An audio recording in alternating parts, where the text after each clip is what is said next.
Anthony Melchior, weekend in Atlantic City, not good enough for me. I had to double down. We're at Mohegan Sun. We're at Mohegan Sun? Yeah, baby. I'm Anthony. Welcome to No Vacancy Live. That's my friend Glenn. You're watching the #1 show in hospitality.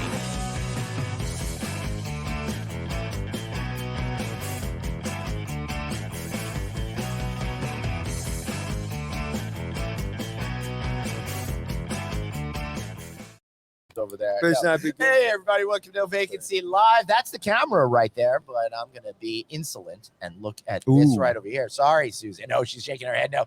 Hey, everybody, thank you so much for tuning in today. We're coming at you live from Mohegan Sun. We'll reveal this man in just 1 second. But before we do that, Anthony, it's good seeing you here. Well, the gentleman sitting in the middle of us, I will just say the last time he was on the show, a little while later, he got promoted. So that's what happens. You come on the show, you get promoted. Yep, that sounds about right. So, without further ado, Ray Pineault, President and CEO of Mohegan Gaming and Entertainment, not just this resort, but all of the properties within the family. It is so great to see you again. Thanks for having me on. And, now that I'm back on, I have to look at what that next position is. So, thanks for the announcement. He's already at the top. I mean, maybe chairman of the board or something. Yeah, maybe. And I just want to make sure, was I right? You started out as a third-party contract lawyer for the company. Am I right? Actually, I started out as a lawyer for the tribe. Right. Work for the casino. Right. Yep. See? There, you were right about that. I have a good memory. Yeah, that is the one thing I did not recall. So I'm really glad we did that. So, I was just saying I was down in Atlantic City, and I kind of feel like I got a chance to have a little resorts experience because I stopped off at Resorts Atlantic City to check that out. It was so much fun. Of course, they operate that property down there. And it's so cool walking through there because it's such an old historic building, but it was also the first building in Atlantic City that had the casino gambling. I was going to say, right? Yeah. First casino in Atlantic City ever. And the team down there does a great job, and the property's looking fantastic. And, they're right on the boardwalk there, have outdoor experiences. And the leadership team there is just outstanding. So, it's interesting. Before the pandemic, and I don't know if I'm right here with these numbers, but before the pandemic, it was about entertainment, food, and then it was gambling. Before, it was all about gambling and then entertainment and food. What I'm hearing now, especially coming out of Vegas, is they're doing $1 billion a month in gambling, which is the most they've ever done in the history of Las Vegas. And to just add to that, 15 months in a row that they hit that number. And you guys have a property down there, part of the Virgin Hotel. Must bode well for you. Yep. So we're now part of the Vegas family out there. And you're absolutely right. So what they've accomplished out there has been on the gaming side, the non-gaming side. You can even look at their hotel occupancy. It's still down 8 to 9% from where it was. But their ADR is up. So they're accommodating their high-end guests. I would say here it's a little bit different because we are a regional property versus Vegas, which is kind of a destination. You have one of the top airports in the world in Las Vegas. When you think about the 3.5 million people that go to Las Vegas, we're a regional property, and we need to provide a diverse experience here. So we've brought back our entertainment here in Connecticut fully. So you can look at our entertainment calendar. We just recently announced, it's about a week or 10 days ago, we're bringing Bruce Springsteen. Right? No, really? What? Yeah. Is your residency or? No, he's coming in for a show, but he's going to do a show here. Turn that a little bit more like that. There we go. Next year, we had Justin Bieber signed, and unfortunately, it was during that time that he got sick. So Bieber was going to be here. So we've really kicked up the entertainment notches again. We've got our restaurants back open and flowing. Our hotel has been doing some of its best numbers that it's ever done. So, as a regional property, we have to make sure that we're providing that diverse experience to our guests. And are you seeing people when they do come? Are you seeing more gambling than you did pre-pandemic? So our numbers are in line with 2019 is what you're seeing now. Obviously 20 and 21 were muted years because of the pandemic. I will tell you though, as all of our properties are faced, there's been ebbs and flows to it. If you follow the pandemic, which we have to on a regular basis, it comes and it goes and it comes and it goes. And each time it comes, you can see the impact from the guests. They get concerned about it again, and they, take fewer trips again. But it seems like no one cares now. Like I don't see a mask from here to Florida. Masks are optional, as they are anywhere. No, but I'm saying I don't want to talk about this hotel, but I'm just in general in traveling. I don't see anybody wearing masks. Listen.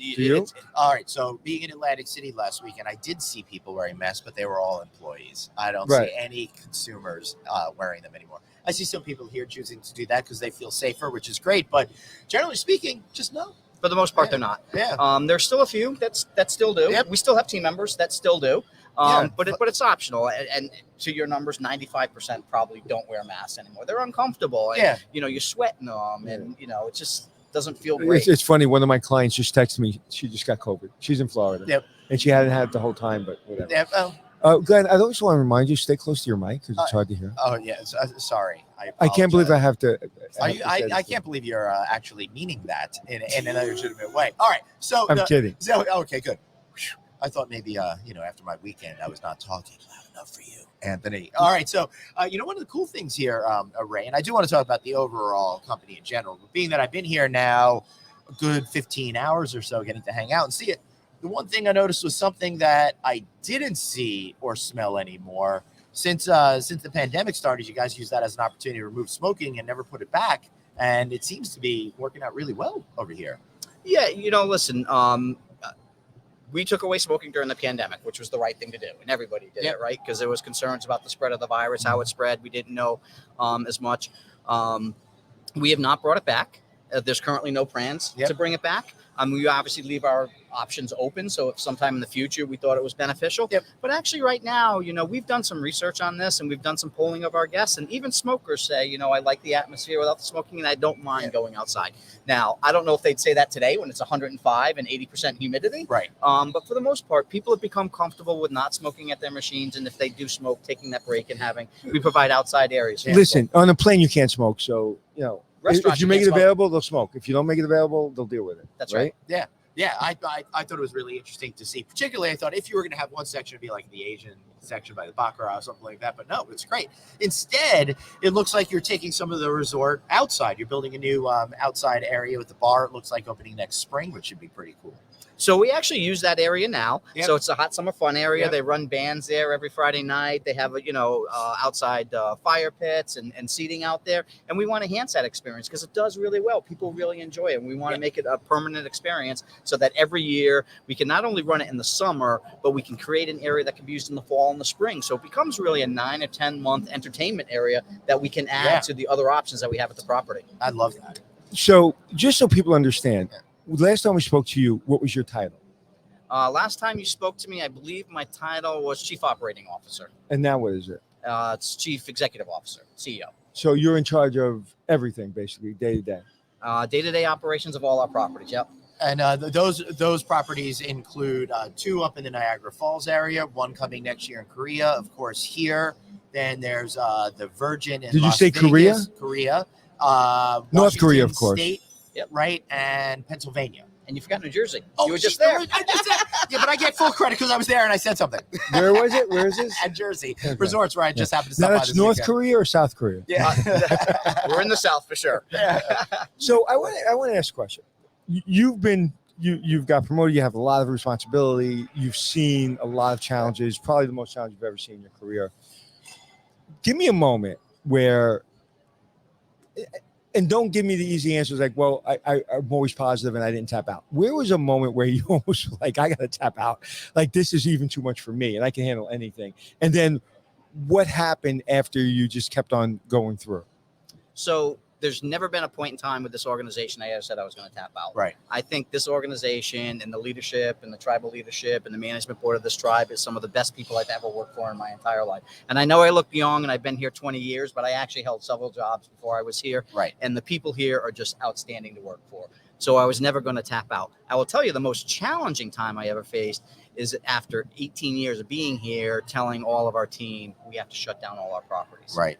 We've got to close every building. We're locking the doors, and they actually don't lock. We actually had to secure them. But nonetheless, that was probably the most challenging. Yeah, why would they if you're open 24/7? Right, It's such a thing exactly. that So you don't never have think locks about. on them. Yeah. So that was the most challenging time in my career. We have, upwards of 10, 12,000 team members and saying, we're out.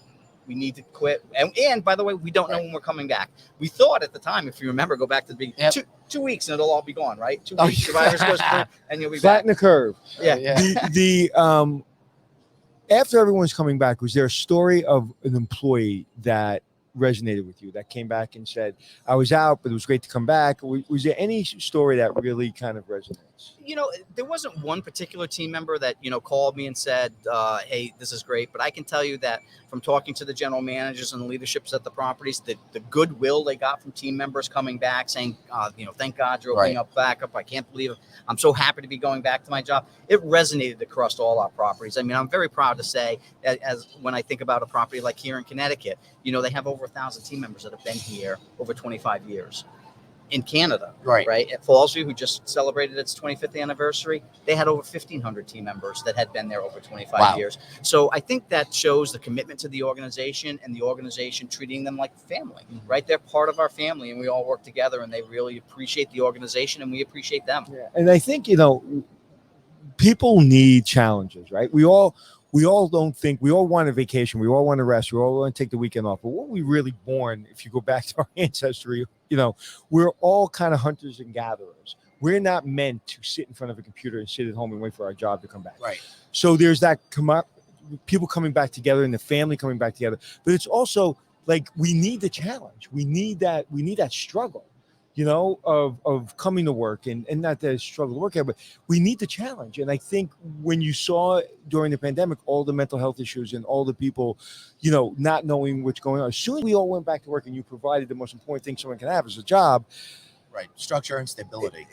And even more than that, I think we do need, like, you're in a really challenging job.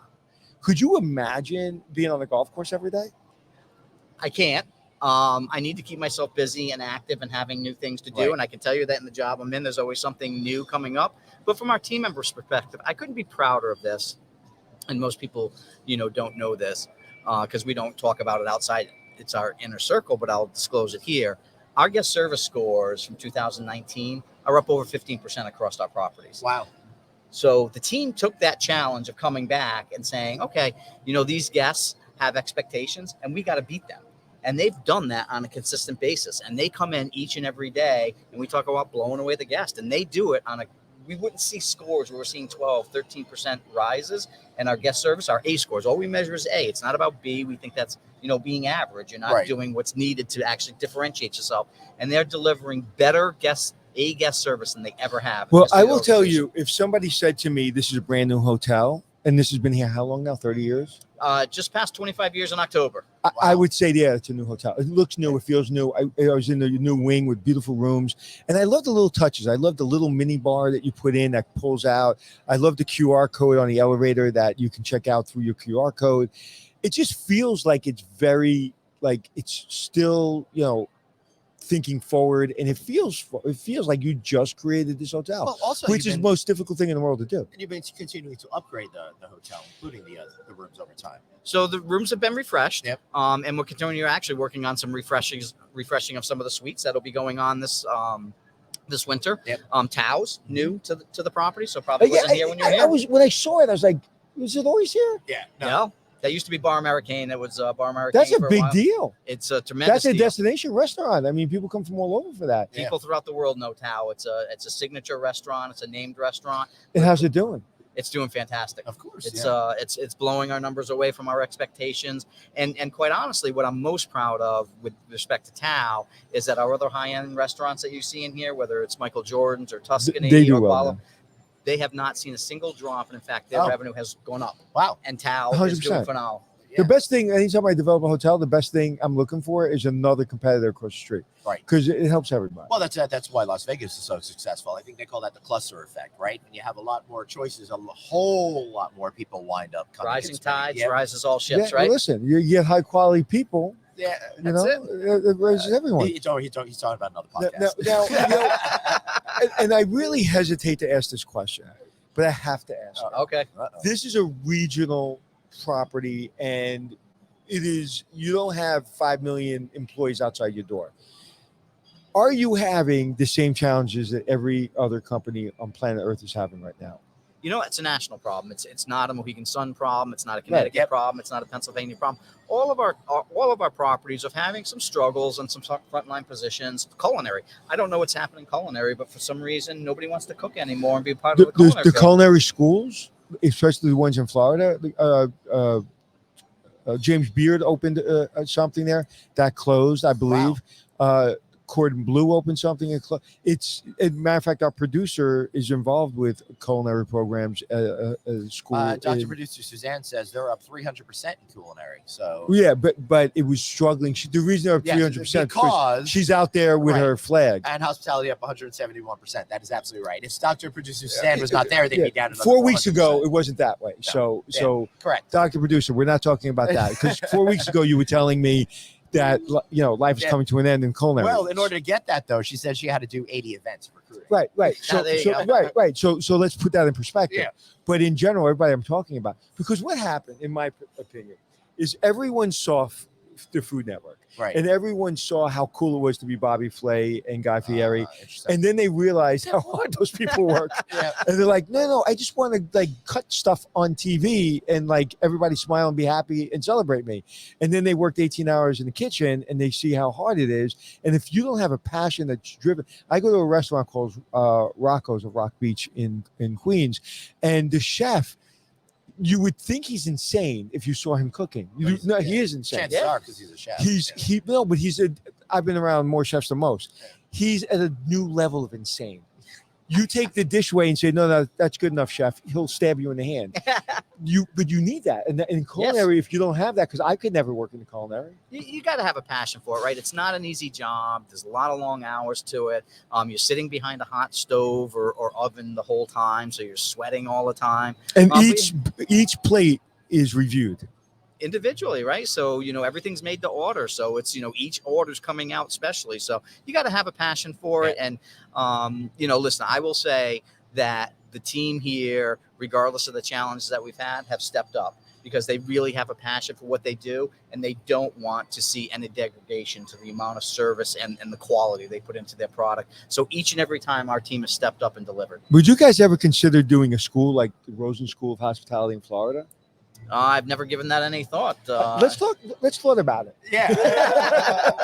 Well, it's an interesting idea because you could create your future workforce for that, plus bring the joy of hospitality to another generation. I mean, we're a little bit lucky here, and we got Johnson and Wales, which is a great culinary school right in Rhode Island, and then you have UMass Amherst that has a hospitality program, which is just north of us. Mm-hmm. So we do have two programs that are just north of us, both of which we work with on a regular basis. Yeah. Why wouldn't we? Because it's right in our field. But listen, unemployment's at 3.5%. Right. There's not a lot of people but out there's there. Still a million. But there's still a million jobs in hospitality that haven't been filled. Yeah. But I did the math because when I saw that, so basically every business segment is back except hospitality. We're a million jobs down. But if you take a formula, which I actually did over the weekend because I'm a nerd, and take out all the rooms that are no longer being cleaned in America. Okay. 700,000 jobs have gone away. Right. Based on that formula I did. And basically all I did was take the occupancy, the number of rooms, there's 9 million rooms in the country, and did that math. Yep. And it came out to, there's a million. So there's only 300,000 jobs that really haven't come back. 700,000 jobs we eliminated. And there was a million open jobs before the pandemic. Sorry, right? Well, I was going to say, I wish you could help us out with that because our hotel is actually more occupied. It's over 97% than it was pre-pandemic. So we're actually selling out more rooms. No, but are you cleaning rooms every night? That's a very That interesting. That was my point. That's true, except our average stay is about 1.1 days because we're regional. People stay overnight. Right. So let's go to casino Tuesday night. But as a rule, if I stay over 2 nights, more people are choosing not to. I know when I travel, I said they asked me, "Do you want to be clean?" I'm like, no. But a lot of people, a lot of hotels, a lot of brands just don't do it. So when I'm saying that 700,000 jobs, when I did the math, we're not cleaning rooms every night anymore. So when you take 9 million rooms and you times it by 60%, and then I divided that by 2 to really kind of be at the lowest number, it's still a huge number of people we haven't brought back yet. Yep, I wouldn't disagree. Do you find that the stay lengths are the same in places like Pennsylvania, for example? I mean, Vegas is a little bit different because you're just leasing that property. Vegas is an outlier. Regional properties usually 1, maybe 1.5 days is the average length to stay. People are coming for a night to enjoy themselves, coming to see a show, coming for their favorite restaurant, coming to have their event, whether it's a bachelor party or Right, whatever. And those are usually when I say, and that's And by the way, I did have my bachelor party here back in 2002. hopefully it was a good one. It was like 2 months after the first hotel tower. Oh, so you probably had it right here. Oh, it was great. Yeah. We had dinner at Michael Jordan's. It's been here since it opened. Yeah. We have the pictures. Yeah. As I'm sitting and talking to you, I remember from the first time I met you, there's something about you that's unique. They don't give those jobs out very often. The job you have, they don't like in the 25 years. How many people have had that job? 5, right? Something like that. So there's only 5 people on earth who's ever had your job. And don't be humble. You will be, but I'm asking you not to be. Why are you over everyone else? There's a feeling I get from you just talking to you, and I've been around a lot of people. Like you have something that is unique and you can't duplicate it. So I'll ask it this way because it'll be easier for you to answer because you'll be too humble. What do people that you've mentored come back and say to you? Wow, that's a great question. The GM of Connecticut here was somebody that I worked very closely with for a very long time. He was actually my AGM.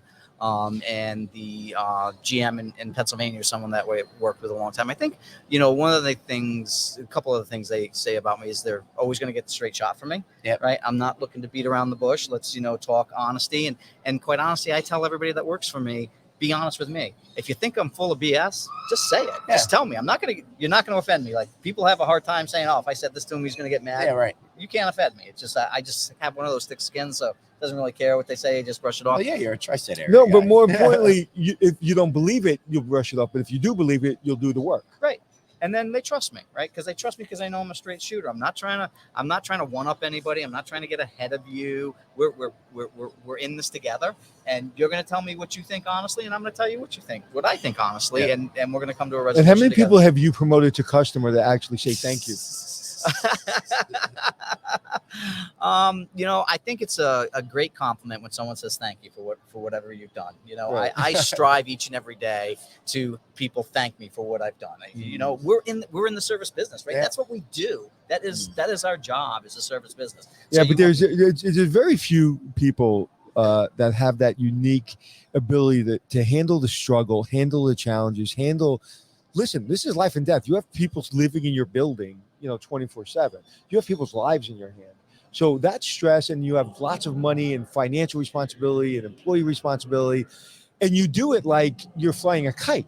And that is very unique.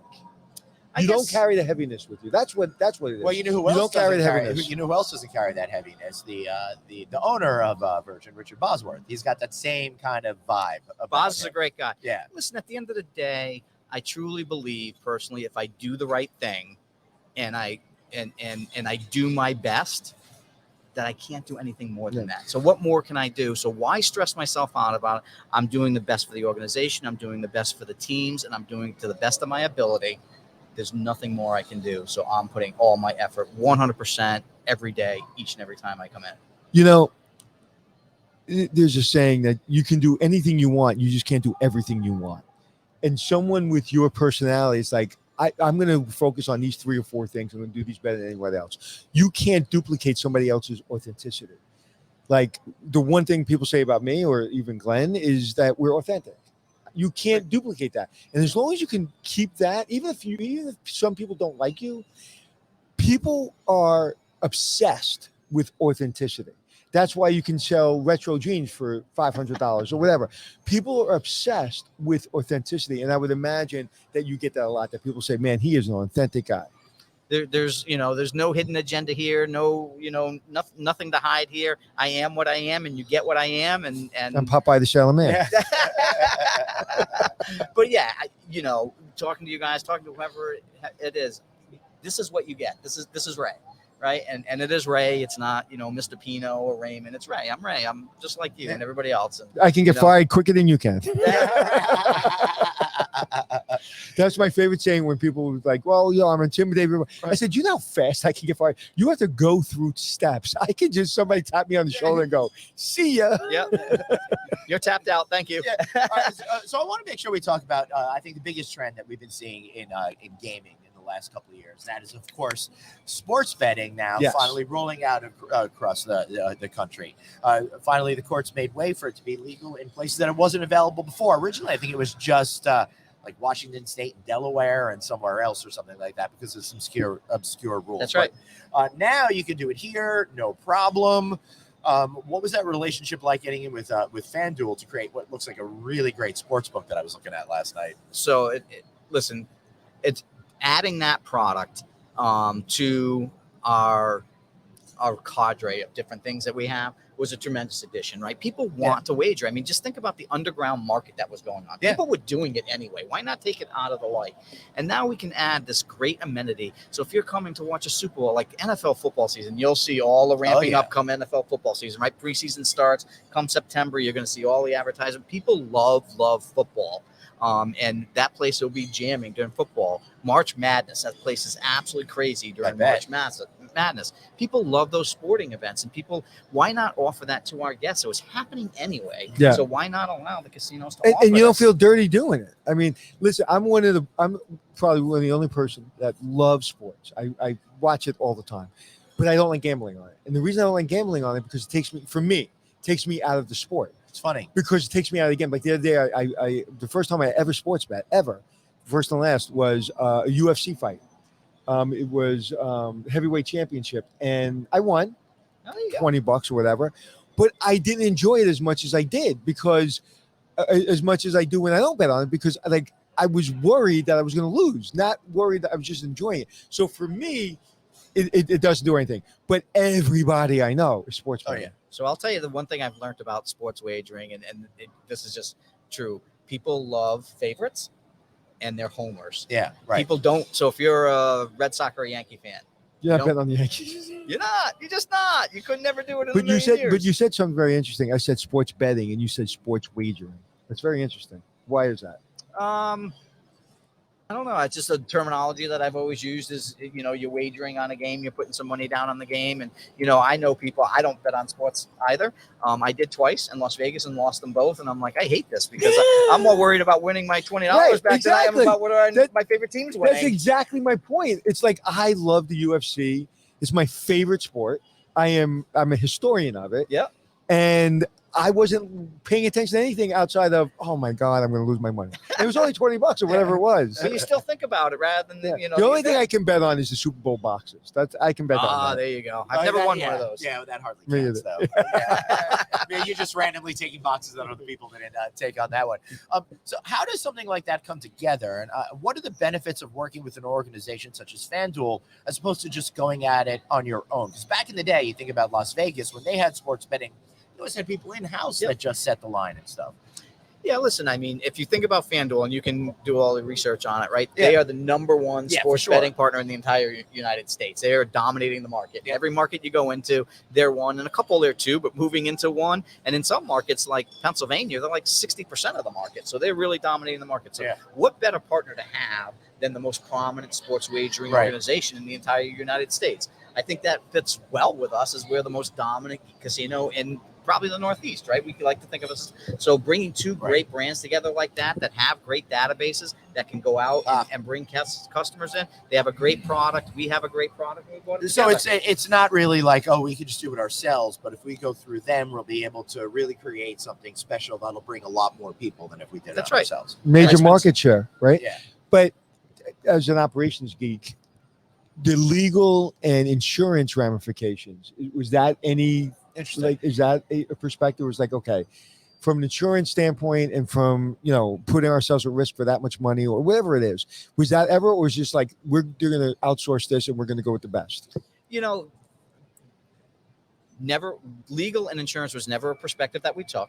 When we were taking the perspective, it was like, who is the best in this industry that we can get into a partnership with that's going to be the driver of guests and guest satisfaction. And FanDuel rose to the top without a question. And, listen, we talked to a lot of the operators out there, but there was every time FanDuel rose to the top. It wasn't about obviously legality. We had to make sure we could legally do it because in Connecticut, the way the law is set up, there's only 3 operators. So we had to make sure that lawyers got involved to make sure we met the legal requirements. But there was never a concern about, how much you take on a wager, you don't take on a wager. There's a lot of organizations out there that have good sports betting platforms. but we chose the best operator that's out there. And FanDuel is based on Angelo from Bensonhurst in the back, and he's FanDuel. It's just Angelo in the back giving out the cash. But that's what it was like 10 years ago, right? It was Angelo in the bakery giving out the money. Yeah. Or in the Upper West Side of Manhattan, I found when I used to go there I used to be at the Lucerne Hotel, and I used to go get my manicure at this one place down in the Brownstone. And grandma, Spanish grandma, was downstairs, and she was a bookie. And every time I would come in, they would ask me if I wanted a wager. I'd wager what? Yeah. And I would watch, and there would be hundreds of people coming in and out. Grandma the bookie. It was great. Not like that anymore. Taking it out of the shadows. No, it's much more sophisticated. And everything you guys really do is sophisticated over here. So in order to keep up with that, you talked about bringing entertainment back at the beginning of the conversation, but what are some of the overall trends that you're seeing in gaming and in consumer behavior that you think you'll be able to leverage for more opportunity? So I think that, we've gone through a difficult time, right? With COVID, there was a lot of fear, and bringing people back just to begin with was a difficult challenge. Right. Because and I'll say, when we were here last time, we didn't speak to you. It was right in the height of things. Yep. And everything just felt weird and uncomfortable. I think Anthony was like the first time we were really out of the house, right? Probably. Yeah. Yeah, it was a difficult time. I mean, when we were going through COVID, it was difficult. People felt uncomfortable. Yeah. And listen, the country is polarized to begin with, but COVID was, how much more of a polarizing issue could COVID be? Wear a mask, don't wear a mask. It's not real. It is real. And I truly believe we're so polarized, even before COVID, but now because people didn't have really, really tough stuff to do. They was just home, and they had plenty of time, in my mind, to be weak and to just kind of go to the lowest common denominator. When you're running a business, or you're running, you're going to work every day, time you get home, you're too exhausted to go after somebody on Twitter. Right? Like, and those people who are doing that full time now are people that probably need a mental institution. Yeah. I mean, so to me, it just really took the average person that would never do that and separate themselves and give them plenty of time because they didn't have hard stuff to do. That's probably true. Yeah. So to take us back to what I'm saying, we're done with that. We want the real world. How are you going to be leveraging opportunities here for the next couple of few years in terms of what people are looking for? So within our existing organizations, we're going to continue to evolve as an organization. Adding Tao was a great addition. That's huge. We're looking at some other entertainment and food and beverage options, probably some that'll get announced soon. As we discussed early on, the outside patio, making that more of a, not year round, because it's a little hard in Connecticut in January and February, but right up through November. Thanksgiving here can be 40, 50 degrees, and as long as you got space heaters and you can find an outside experience. We're going to continue to focus on our entertainment.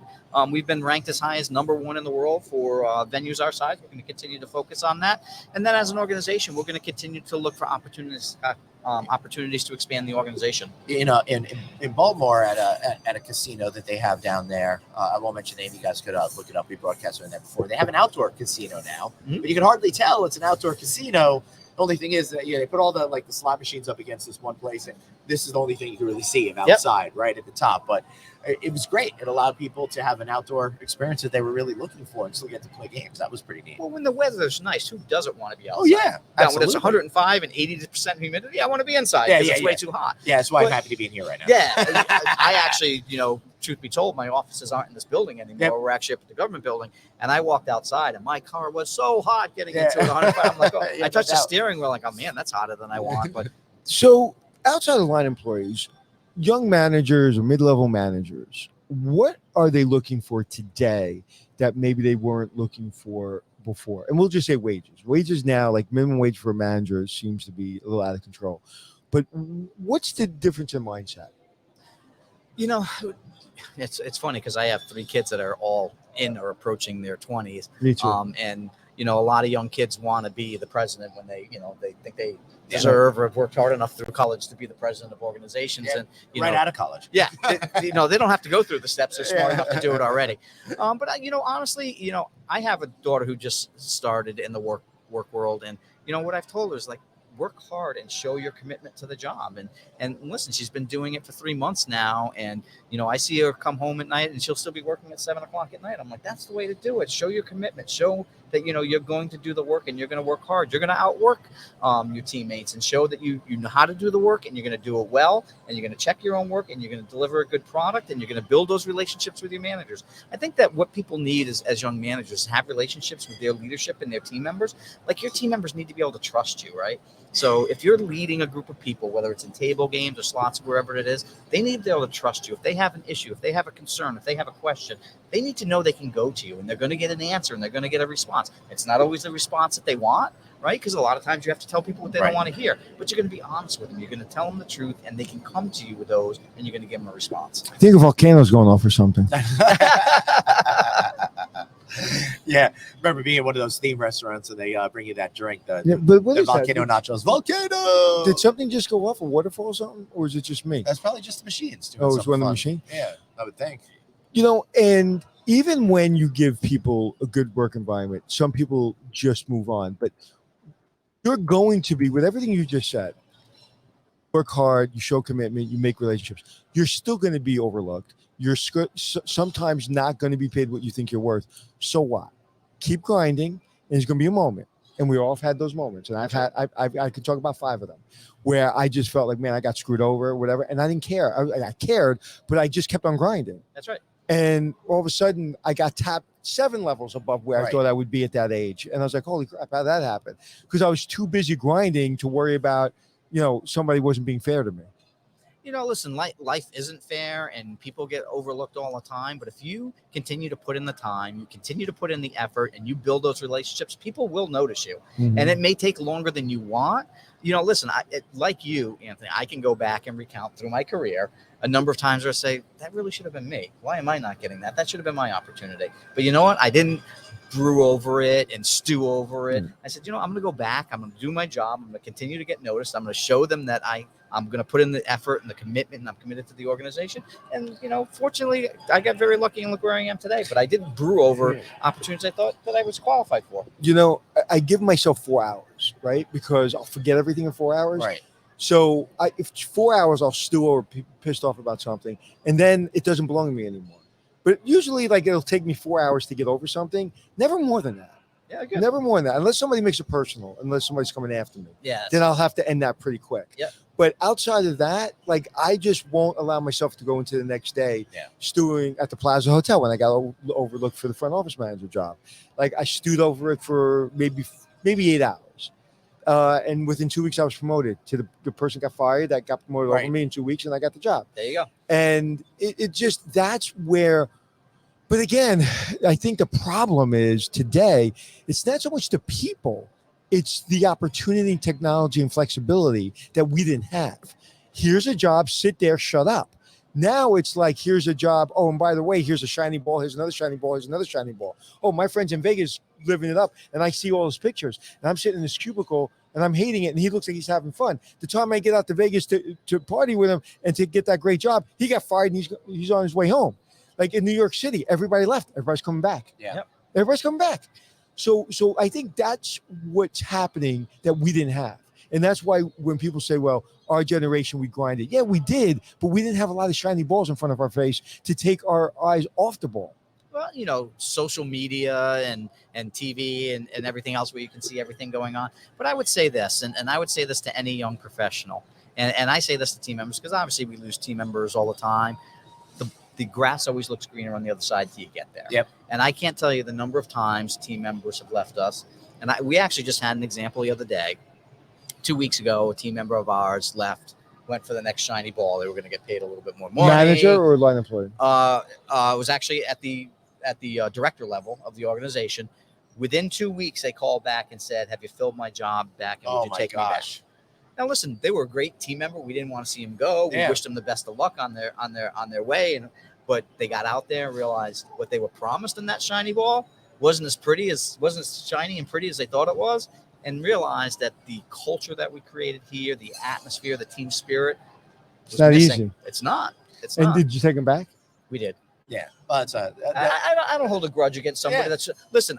If I mentor someone that advances their careers and goes on, I think that's a testament to me. I'm proud of that. Well, man. if you're That's going awesome. to go Good to for the you. effort of mentoring someone, you want them to succeed. You want them to get Right? ahead. You and want them to be we've great. all had those things in our lives where we thought something was going to work out really well and then didn't. And it's nice to know that you have them Yeah. back. Yep. Like I thought this podcast was going to do something for me, and it just One killed my career. day. One day. No, I actually, and this is a real example of that. Is like I do this because I really enjoy it, and it's fun, and it's something I don't do in any part of my career, and I really enjoy it. But if I didn't enjoy, if this was work, like I had to drive up here today, I'm staying over tonight. I have to come for this 1 hour podcast, but it's fun to me because how many people get to sit with you and really learn from you? Yeah. I mean, you have one of the most prestigious jobs in our industry. That is so much fun to me. Not one ounce of this is work, and you have to really love it. It's funny you say that because, my kids obviously, have asked me, Dad, sometimes you don't get home to 8 o'clock at night. Don't you get tired? And why do you do it? And I tell them constantly, you're young in your career, no matter what you choose. And I don't care how much you make, money's not going to be the difference. Like what you do. Yeah, because if absolutely. you've got to go in and do it a minimum of 8 hours a day, you better enjoy it or you're going to be miserable. Getting a nice house, a nice car, and money in the bank is hard, right? But there's no value in that. That's right. The value is developing the relationships, developing your family. So yeah, it's cool to have nice things. That's why you want to make your family's life comfortable. But there's no value in that. The value is in connection. There was a young lady. I had a daddy-daughter poker night last night. My 19-year-old daughter loves when her friends come over once a year with their dads, and we play poker. And it's a whole event, right? Yep. And one of the young ladies was going to be a teacher. And there was a 5-minute conversation that we had. She's working in the front desk of a hotel in my area. And it was just a summer job. And we had a 5-minute, not even a 5-minute, less than 5-minute conversation. She changed her major. She is now going into hospitality because of that 3-minute conversation. There you go. That to me, like I can get emotional about it. Like that to me was like, that's value. Yep. Like everything else, there's no value. It's that, like, as a matter of fact, I'm probably going to be calling you to get an internship for you next summer. Okay. But you want to work with her? Work here? That'd be cool. but my point being is taking that 3 minutes and being an ability to call you, having that ability to open up a door for someone, that's the value. I agree. And people get caught up because how many people have more money they'll ever spend and are on more medication than you'll ever see, or miserable. Right. That's just what does the money buy you if you're miserable? Because but their whole life they've been taught to get that. When you get it, it doesn't have value. But if you get that and you've developed it with friends, like the show we're developing it together, and I love it. That's and that's to me is the value of my career, not whatever else comes with it. Not the house, not the cars.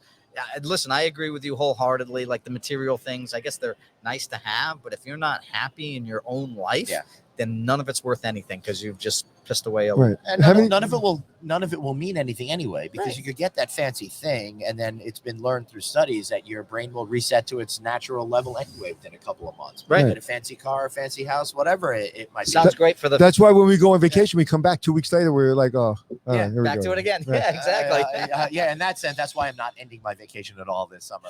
You are perpetual vacation.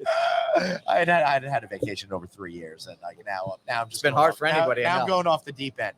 Ray, we have to get wrapping up, but tell us one quick thing about the project you're looking forward to opening in Korea, and then some final thoughts if you have. Oh wow, it has been a long time coming. The team over there is doing a great job. It's moving along as expected. Getting that project open a little over a year from now is going to be just, what I like to tell people, we're basically building Mohegan Sun, which was built in 5 phases. So you can go through the various phases that were here in one phase. So this is about a 3 million square foot building. We're building just over 3 million square feet in Korea in 2 years. Wow. Now, this was done in 5 phases. So we started with the Earth Casino, went to the Sky Casino in the hotel. Then we moved on to the Wind Casino. Then we moved on to the second hotel in the convention center. So 5 phases over 25 years. We're building this in 1 phase in 2 years. How often do you get over there? Have you been? I just came back about a month ago. I'm probably going back in September, October timeframe. I'm probably going to get over there 3 or 4 times a year. It's a 13-hour plane flight. Can we do a podcast from there? Yeah. I'm sure we can. One when I'm day over there. I'd love to. we got to let them open first. Let's do it during construction. What's They just had a monsoon, so you don't want to go over there now. Go look at pictures of Seoul today. It we'll, is flooded. we'll go a month later instead of monsoon. what is? Wow, I didn't realize that. I'm sure there's a lot of differences, but what's the one difference that stands out as an operator that you have to adjust for going from here to going to Korea? Well, so the biggest difference between here and North Korea is You said North Korea. South Korea. You said Oh my North God, Korea. God. Thank you, Jesus. Kim Jong Un. No, to South Korea. It's actually a foreigners only casino. So we're going to be focusing, Really? particularly on it. It And is that yeah. many square feet it could support. It can. I mean, part of it is a 15,000 square foot arena, Right. 15,000 seat arena. I'm sorry. Yeah. We're building kind of a water park Yeah. that you can do entertainment in. We're building 200. So it's kind of like Atlantis, how it's only open to foreigners. That's right. Right. Yep. Okay. They have all those other things. All right. So it has all the non-gaming amenities. Seoul is jam-packed with people. It's a huge city. People are looking for staycations, looking to get out of the city, spend a couple days. So we're going to be focusing a lot, particularly on the local community, on the non-gaming amenities, on the staycations, on reasons to get out of the city and come visit us. Wait, it's a say it again. It's a what kind of environment? It's It's a foreigners-only casino. foreigners only. Korean nationals will not be able to play in the casino. Now, And they can is that use a only- government? Is that a government Yeah, decision? that's a law. Yep. That's a law. Okay. They only have one locals casino, which I is thought you were going to say like one slot machine. In a No, mall no. somewhere. All of Korea lines up for it. one casino that's located about 2 hours north of Seoul that actually allows Koreans to play in the casino. And is it more challenging or less challenging to find employees? I know the answer to that question, but I'm going to ask it. So anyway. Korea is really hard to find team members. It's I very thought it was challenging. the opposite. No, it's very challenging to find. They're having the same issues we are with finding. Now we're not in our heavy hiring phase now because we're still over a year out. But in the next 6 months, we're going to be getting into that phase, and we're going to have to do a lot of marketing, a lot of programs, a lot of. Now, will you go to after the colleges here in America and bring them over to Korea? Well, we may not have to do it. We have, I would say, enough to staff it, but we've had several people interested within our organization say, "Can I go to Korea?" I would go in a second. I would suppose you have to bring over a certain amount of people. We want our culture, right? So we got to bring our culture there. So to do that, we need to bring people that know the culture. Oh, I would be there. Additionally, there's not as many places that gaming takes place, so there's probably not as many people that you could recruit from that have that level of expertise at That's first. definitely true. You grow them from inside the organization. That's right. All right, so we really got to wrap up. Final words. Good plug for Mohegan Gaming and Entertainment. Well, listen, first I want to thank you guys for being here. I'm glad you're enjoying our facility here. I think it looks as beautiful as ever. It does. After this building here being open for 20-ish years or so, it looks brand new still. It's amazing. And we focus on that. And, you know. High dusting, Glenn. High dusting. And we got to do one of these up at Niagara. Absolutely beautiful properties up there. I wish you'd call me when you're out at resorts. And if you ever get the chance, I'll take you out to Elan A. They're building the hotel or adding a hotel out there, and it's actually beautiful. They can see 3 mountains right from the resort itself. 3 Hood, Mount St. Helen, and I'm going to forget the third one now. So. That's all right. Yeah. Everest? No, not Everest. No. I was thinking Everett, Washington. All right, Ray, thank you so much for being here. Thank you, guys. Thank you very much. This was awesome. All right, let's just wrap this up. Everybody, remember, find podcasts here. If you're watching our video version, why not listen to our audio version? Listen on Apple Podcasts, iHeartRadio, Stitcher Radio, wherever you guys like to get your shows. We are there for you. And for some reason, if we're not, let us know. Plus, if you're listening to us right now, why not watch us? Follow us on Facebook, YouTube, LinkedIn, all the places you are. Hey, we're there too. Thanks so much for watching. And remember, everybody, Anthony, there you go. Anthony, any final thought before we? No, sir. I'm all good. Right. All right, remember, you've got one life, so blaze on and Be kind to yourself. see you tomorrow. All right, now this is the part where Don't talk over the graphic. Don't talk over the graphic.